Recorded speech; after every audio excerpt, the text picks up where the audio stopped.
eXp Realty and owner of the Empire Realty Group. And we are Sisters in Real Estate.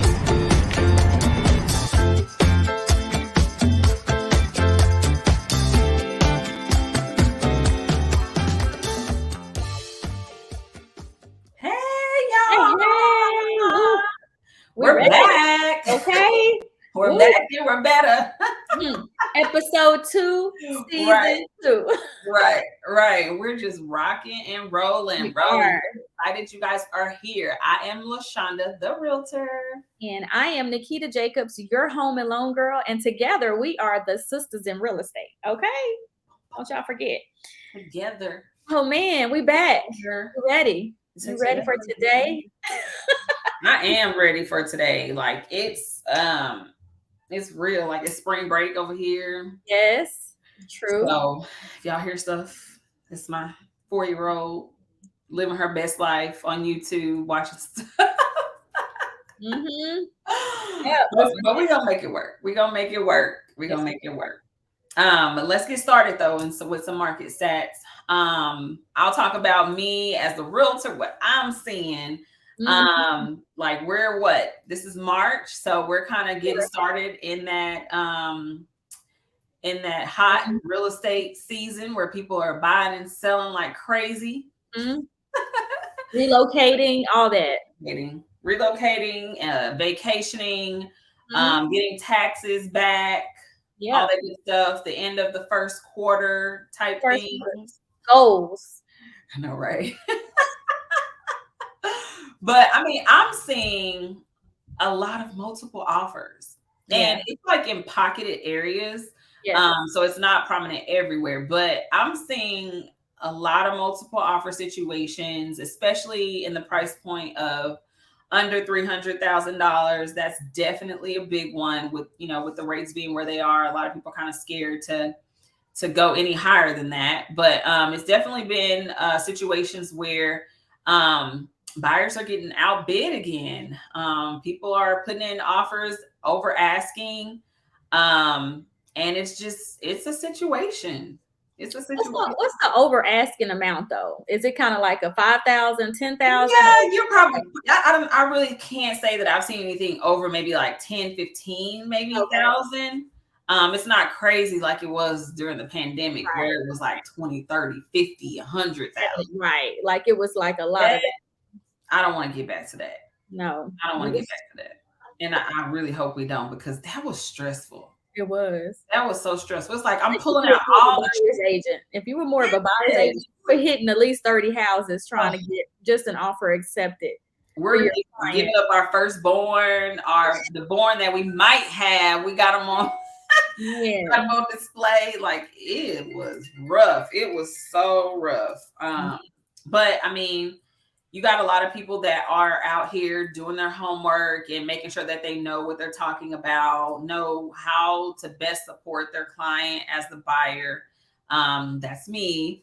And then you have great lending partners like yourself, Nikita, where you're able to do some things to help in those situations, right? Yeah. So a lot of people are scared about the interest rates. They're increasing.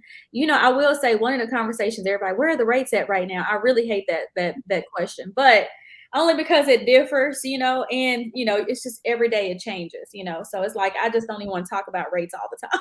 Yeah, because it's like, how do you talk about something that's not going to be the same in the next hour or next 24 hours?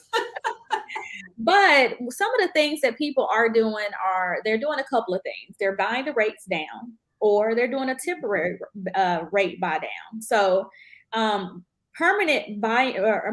you permanently buy the rate down, it's the sellers contributing to buying that rate down. So depending the points, right? So you pay for, it's called points. Each point represents, like 1% basically. And so depending on how much it costs, so if the seller is saying, hey, we'll give you $10,000 to buy your rate down, well, we try to see how much that would, be as far as buying the rate down. So if it's 2 points, or if it's 1.5 points. So it's like your rate goes from 7% to 5.5%. Does that cost $10,000? Is it worth it? Will the client be in the house longer than 5 years or 7 years to, make it beneficial, right? Right. for that money or where that's being allocated.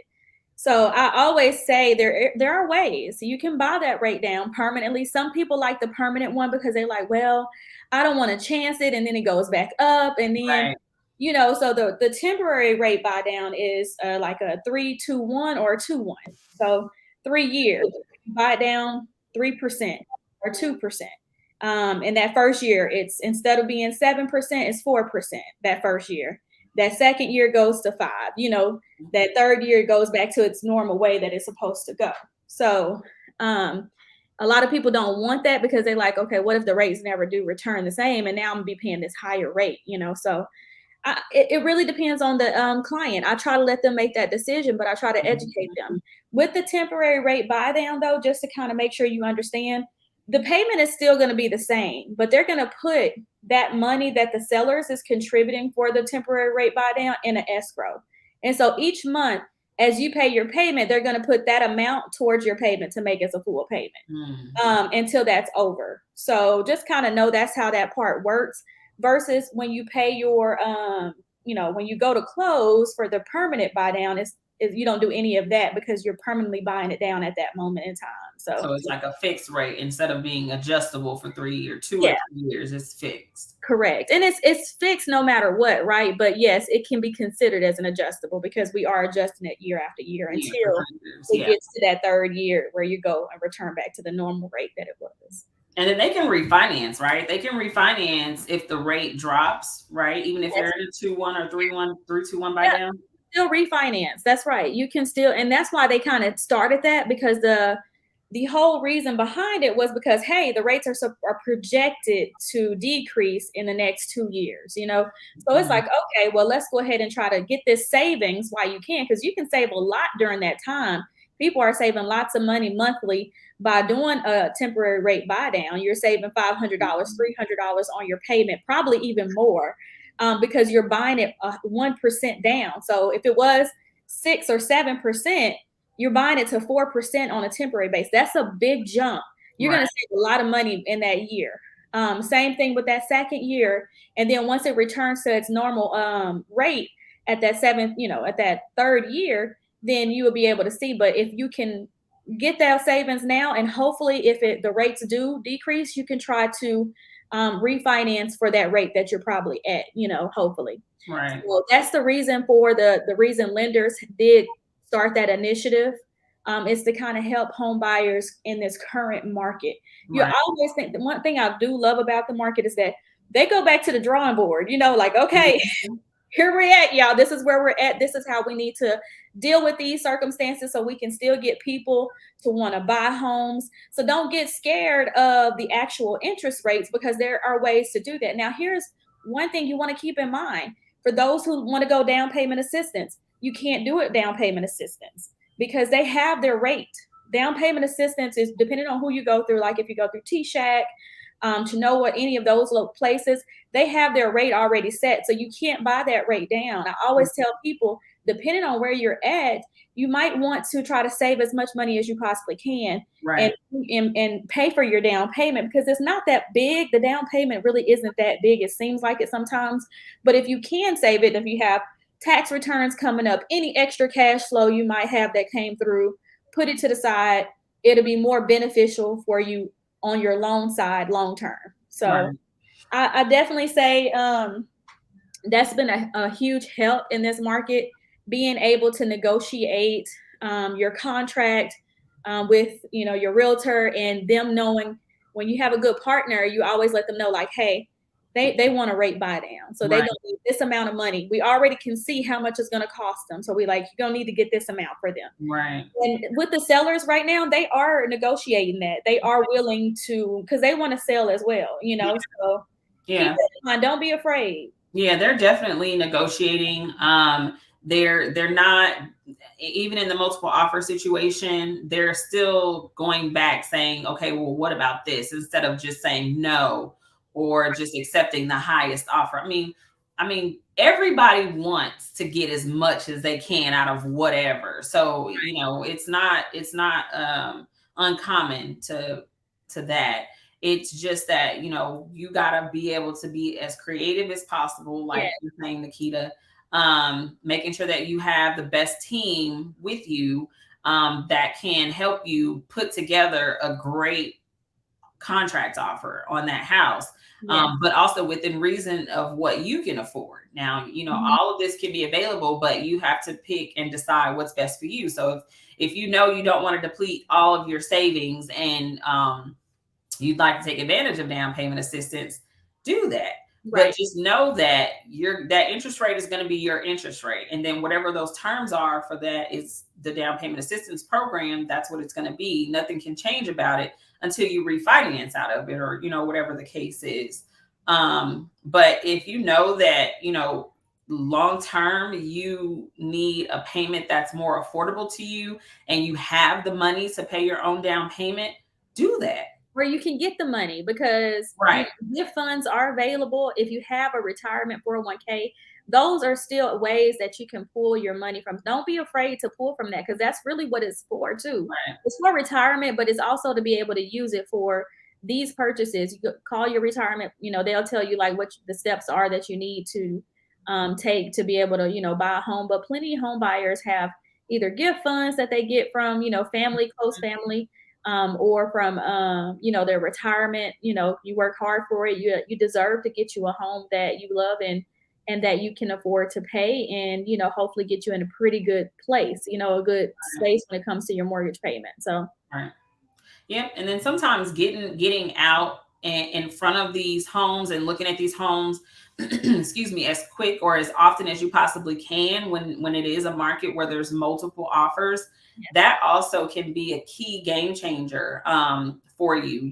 Maybe going on a lunch break, or going on, when you're off, or, maybe taking a day off, using some PTO to go look at a house. That way you're able to see the house before the competition. And that again gives you kind of an upper hand because you've seen the house now. So you're able to put your offer in to be able to do that. So I say that to also go into, the importance of us as realtors being safe when we're showing houses.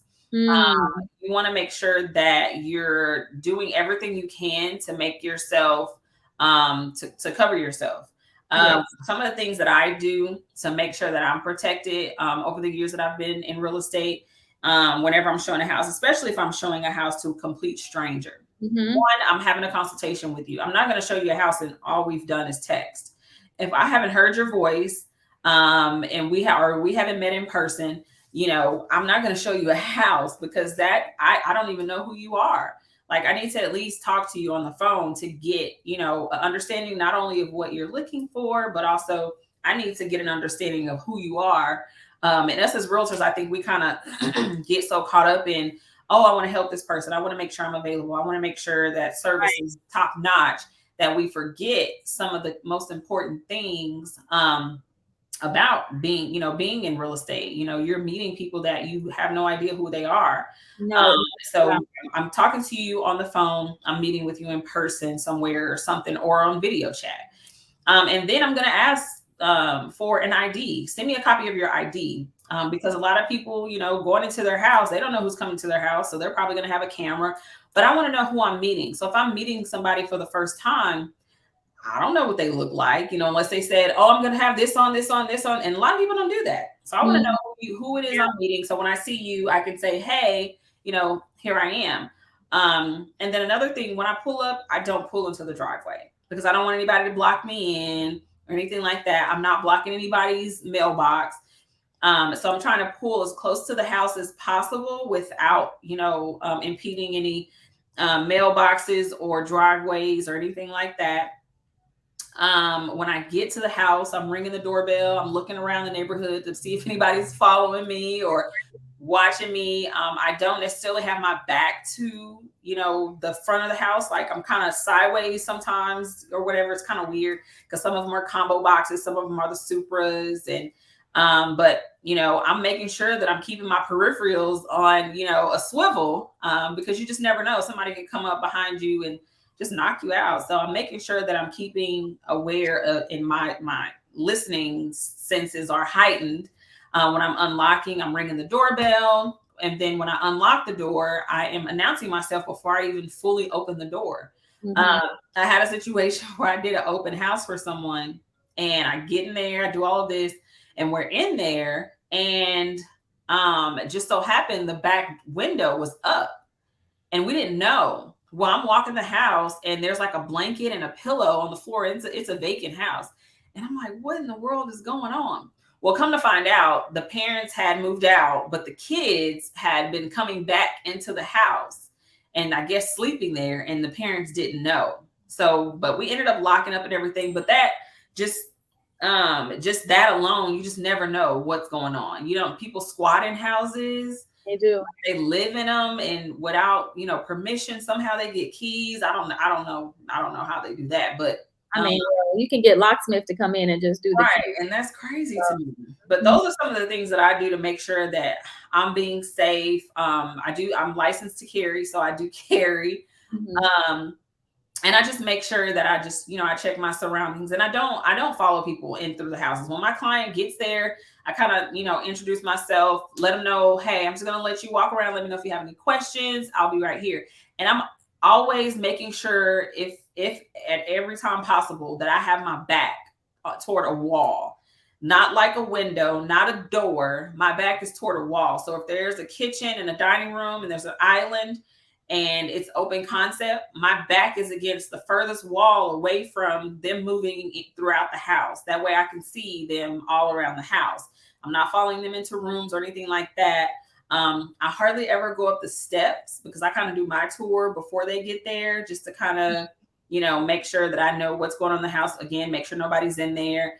And to turn everything on, so that when they get there, I'm not following around, turning on switches and all that. And hey, just go for what you know. I'll be down here if you have any questions, because you just never know what people are capable of or what's going on in their mind. You don't. You don't know anything about them. You just met them. So I think as we come into the season where it is going to be picking up, and you're going to get so many of these investors, so-called investors, right? Because not everybody claim to be an investor don't mean they're an investor, okay? Right. And so you have to be careful. I'm serious. You do have to be careful of those, text messages you might receive where they're like, hey, can you show me this house? No, I can't show you this house because I need to see like some pre-approvals and some different things That part before I show you this house. That's one of the most, that's why it's really another perk about getting a pre-approval before you show a house, is because at least you can see that whoever your lender, if it's your preferred partner that you work with, your partner has checked their IDs and checked into their credit and everything before they've even issued out a pre-approval. So that's another way to be safe. But also just making sure if you have an open house, make sure maybe you partner with somebody to come to that open house with you, because there's going to be so many different people in and out that house. They could be waiting, outside once it's done. You just never know. And so safety is very important. That's the reason we decided to talk about that, because we don't talk about it enough for agents. It is this role is dangerous. We're working with people we don't know. Yeah. It can be dangerous. And also making sure your family and everybody knows where you are. Hey, I'm going to show this house. Here's the address. Yeah. I always turn my GPS on, and I share my ETA with my husband. Like, yeah, if you ain't heard from me and I ain't answering no phone calls, call the people. Okay. Yep, that's right. Because you don't want to go. What is it? The time where you go missing. You don't want that time to be too far. Right.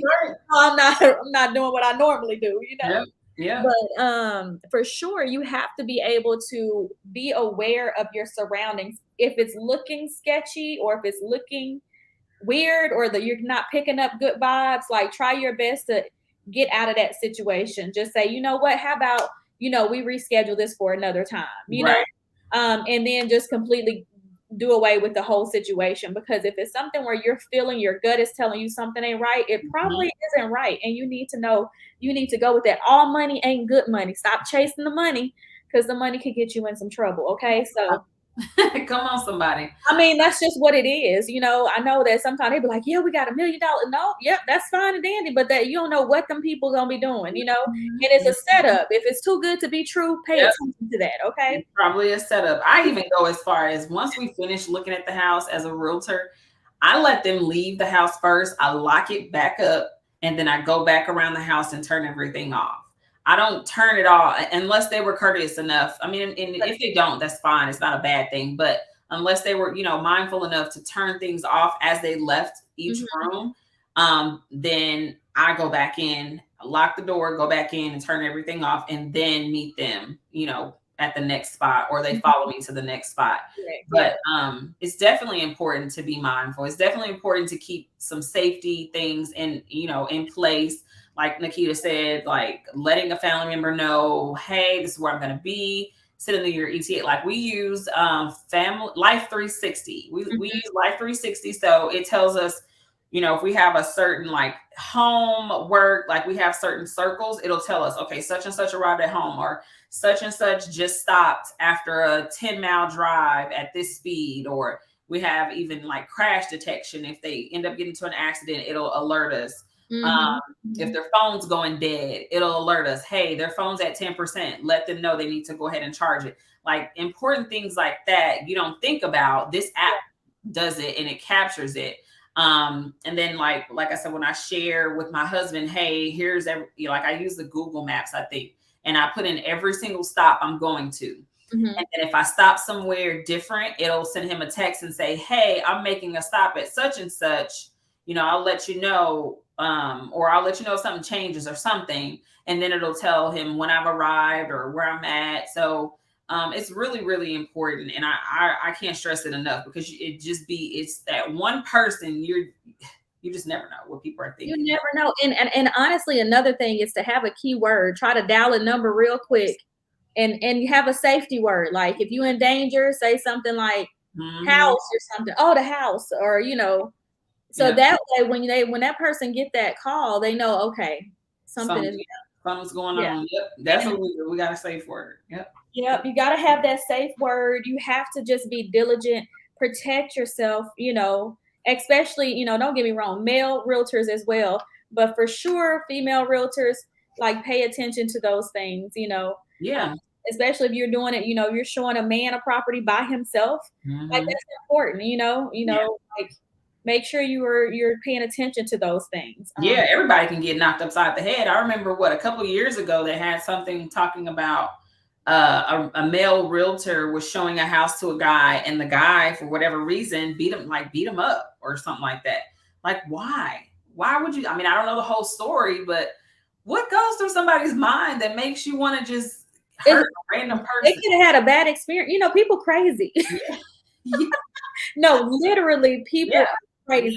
Yeah. So it's kind of like you don't know what their mental state is. They could just be playing you along the whole journey, and they have this thing that they're going to do to you, or whatever the case is. So you don't know none of it. You got to look at everybody like, I don't know them, until you have established a rapport. Because as realtors, we do establish, or as realtors, loan officers, or whoever, you do establish relationships with your clients. So once you have built that trust up, but people, we're talking about ones that you don't have a clue about. You might be your first time meeting them a couple different times. I mean, even if you're on a few visits with them and it still feels a little weird, listen, we're gonna have to go ahead and cut this one. I mean, this might be the last showing I show you. Right. Or bring somebody with you on that next showing to see if they get the same vibe. Because if it's not vibing, let's move around. So we definitely wanted to make sure you kind of took this. If you're a realtor, aspiring to be a realtor, just got your license to be a realtor, these are important tips for you to take along your journey, because again, there's so many people texting you, there's so many people reaching out to you. You even have, like, realtors have to talk to lenders, realtors have to meet with different roofers. You got to talk to so many different people. So it's kind of like you really have to just be careful, okay? And not trying to scare anybody, right? But we just want to make sure it's just for sure. Because you never know what's going through somebody's head, and it could be somebody somebody you went to school with. You just never know what people are dealing with every day, and what their current situation is, what kind of pressure they're under, and you don't know what you could say or do that could be that tipping point. And it may not be anything intentional, but just make sure that you're prepared. If you don't carry, then get some mace, or, get a stun gun or something, or, some kind of knife, a legal knife or pocket knife or something like that. Just something to, if it doesn't stop them, it at least kind of halts them, like, A little okay, bit where you have time to get away. right, where you could try and get away. But for me, those are some great tips and great ways to actually prepare for this real estate market, because it's going to get busy. And when we get busy, sometimes we get lazy. Sometimes we try to cut corners to save time, but safety, you cannot cut corners on anything safe when it comes to your safety. So in the beginning, make sure that when you're talking with them, you're having a consultation, you're finding out about them, who they are, kind of getting to know them, before showing them houses. Connect them with your loan officer. Let your loan officer do their vetting process, where they're pulling credit, making sure that they're credit worthy before showing them a house. And this is talking about buying, not necessarily leasing, but buying. Once they get a pre-qualification letter, then you kind of have an idea, okay, they're a serious buyer, they've been checked out. The loan officer has their ID. So if something does happen, they know, okay, hey, I'm going to such and such, went and showed them houses, which that's actually a good idea. I'm going to start texting my loan officer and say, hey, I'm going to show such and such houses today, blah, blah, blah, blah, blah. So if something does happen to me, then they're like, hey, I heard from Shonda. Last time she texted me, she said she was showing such and such houses. Yeah, that's a good idea. I'm going to start implementing that. Yeah. And also another thing to think about too, just because your family or friends have referred somebody to you does not mean that they know who they really are too.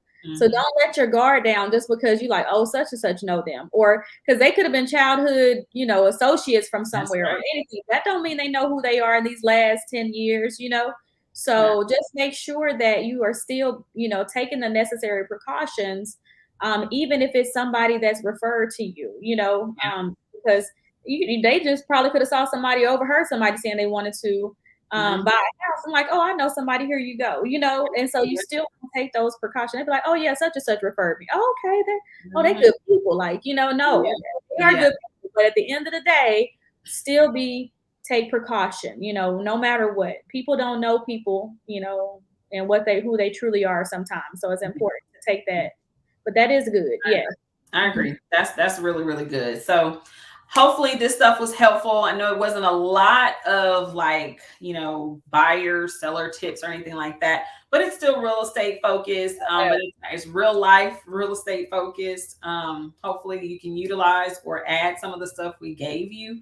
I think Nikita has a nice little motivational tip for us today, talking about having some faith. Yes. And I want to make sure it's been this scripture. It's Hebrews 11:1, I believe. Now, faith is the substance of things hoped for, the evidence of things not seen. And it's been in my spirit so heavy, probably for the last week. And I kept saying it. I remember I went to a church convention when I was younger. And we had a lot of other churches come into the convention. And we did a contest on Bible scriptures and things. And so, of course, my mom, which is a pastor, she was, grilling me on these scriptures, so I was ready for this. But say it again. You mess up this word, it's got to be this way. Well, King James Version. Anyway, so seriously, on another note, but seriously, it just made me think, like, what, planting seeds along the way, having that hope for the things that you cannot see, having that faith. Honestly, it's so rewarding. It just makes you have joy in your spirit to know that all things will be working together for his good. And so when I was thinking about that, I was like, wow, thank you, Lord, for the revelation, because and bringing that back to me, because sometimes we go in our day to day and we just trying to make it through. You know what I mean? We literally are just trying to get through the day, but it's like, even when you are just trying to get through, you still have hope. And so don't ever underestimate your faith and your hope, because for me, that's the hope is what activates a lot of that faith, because we don't lose hope. Yeah. We're always hoping for the best. We're always hoping for things to work together. And so I think that whole, the scripture just kept being in my spirit. And so I wanted to make sure faith is important, especially no matter what you're doing. If you're buying a house, if things don't work out, it's okay, because we know that it's going to eventually work together, and we know that it's going to be in the best interest. God is going to always have it in the best interest of yourself. So always keep that in mind. I know that things can get hard and things can get stressful, but continue with your walk and know that Christ has you in his hands, and he's guiding you, and just keep that faith. Just you don't even need a little bit, as long as you ain't lost the hope altogether, Right. you're good. Just keep going. You keep going, you keep planting seeds, you're gonna see that harvest come through. Yep. I was driving one day, I think it was last week, and I started to put it on Facebook and I didn't. But you know how you have like those motivational thoughts or something like that. You're like, oh, I need to share this with somebody. But I didn't. But it just popped in my head and it said, plant the seed and it will grow. Come on. I was like, okay. But I'm like, all right, I'm gonna share that. I'm gonna share that. And I was like, no, I ain't gonna share that. I ain't gonna share it. I ain't gonna share it. So I didn't put it on Facebook, but it just popped in my head last week. Plant the seeds and they will grow. And put it in your notes. Yep. I love going back into my notes and looking at some of the things that God has shared with me. It gives me a reminder that he's still with me, even though, sometimes it don't feel like it, like, let's be real here. Where you at, God? Yeah. Like, really? Why does that have to happen right now? That's where that evidence of things not seen comes from, and I love that scripture because it's like, you can't see it. So I don't know why you're looking around. You need to feel it in your spirit. It's all about in here, and engaging with, God, and making sure you're praying and getting that relationship from him, so that way he can impart and share with you what he has for you. It's just, this year for me has been, the word for me has been that God is restoring and restoring everything that the devil thought he stole from me. He's restoring it to me. He's validating, he's redeeming, all those things. So I know we didn't come on here for a spiritual thing, but that's very empowering and motivating and encouraging for a lot of people, because some people are kind of like, they're hopeless, or they're like, okay, this didn't work, this didn't work, this didn't work, now what do I do? And they just give up. But you can't give up. You cannot give up. Like, I know everybody should have already seen, there's a picture that goes around, it's like a meme or something, and it shows these two workers like digging at like a gold mine or something, and this one guy is like, one more hit and he was there, the other guy was, and he walked away, and he was way far away. But he was still going. We were almost, the other one quit, and he was almost there. Breakthrough. And that's what this is all about. Like, you could almost be there. There are sometimes I get homeowners, and let's talk about that for a second. I get homeowners where, or not homeowners, but clients that are looking or wanting to buy, or they're in their pre-approval, and they're so anxious and they're so overwhelmed, and they get so scared, and it's like, I try to give them as much, positive, like, listen, it's a process, you know what I mean? And if you go through this process, like feeling like this, it's going to be a rough, long process. So you have to, don't give up when they asking for this document and that document. It don't mean that you're counted out. It just means that we need these documents. But you will see clients I think they're so nervous that they're not going to get it, that they like, I don't want to do this anymore. Right. It's like, you just missed out on your blessing. God is trying to bless you with the house. Do you think that it's going to be 1, 2, 3 done? It can be sometimes, but it's not always like that, So that faith. Gotta have that faith. Gotta have that faith, honey. And or you're gonna lose your blessings because you too scared and nervous, and you just give up on every single time that a little turbulence come your way. It's just a little turbulence. It's gonna pass, And I always say, a good lender, in my opinion, doesn't tell you no. They just tell you not right now. Not right now. Right now you're not ready, but if you do X, Y, and Z, you'll be ready in 6, 12, 13, 24 months, whatever. That to me is very encouraging for people that really thought they were ready and really were, ready to just dive in, and only to be told, you know what, this, and this isn't going to work. You got to take care of this in order to be able to move forward. And that's why it's really important that you vet out, you interview, and I applaud clients that have taken the time out to talk to me, interview with me, not just me, other realtors. I mean, if you interview me and you just feel led and you're like, okay, she's the one, then okay, let's keep it pushing. But I respect those that say, okay, I'm meeting with this, this realtor, that realtor, this lender, and that. I respect that, because you want to make sure that you have a good rapport with that person. You don't want somebody that's just gonna, okay, I'm gonna help you buy a house and then keep it pushing. Like that's a whole serious situation. Yes, Like that's a big purchase. that person has your best interest at heart, and just because they have a license does not mean that they do. No. I've seen it too many times. I've had a few people that have opted to, let me work for them and help them find a house when they have a cousin, auntie, uncle, or whatever that's a realtor. And that speaks volumes, like the way that person feels about your work ethic and what they decided in me that they liked. So yeah, just, take it one day at a time is what I say. Yeah, take it one day at a time, but keep going, whatever you do. Keep Absolutely. going. That's it. Keep going. We hope that was helpful. We hope you guys got a lot from that. We are excited to be able to bring this to you on this platform. Yes. You can follow us on Facebook at Sisters in Real Estate, and our individual pages as well. I'm LaShonda the Realtor. You have their Home and Loan Girl here, Nikita Loan Girl. But stay encouraged. Keep the faith, and we'll talk to you guys later. Remember to empower each other, embrace your true self, and evolve on your journey. Thank you.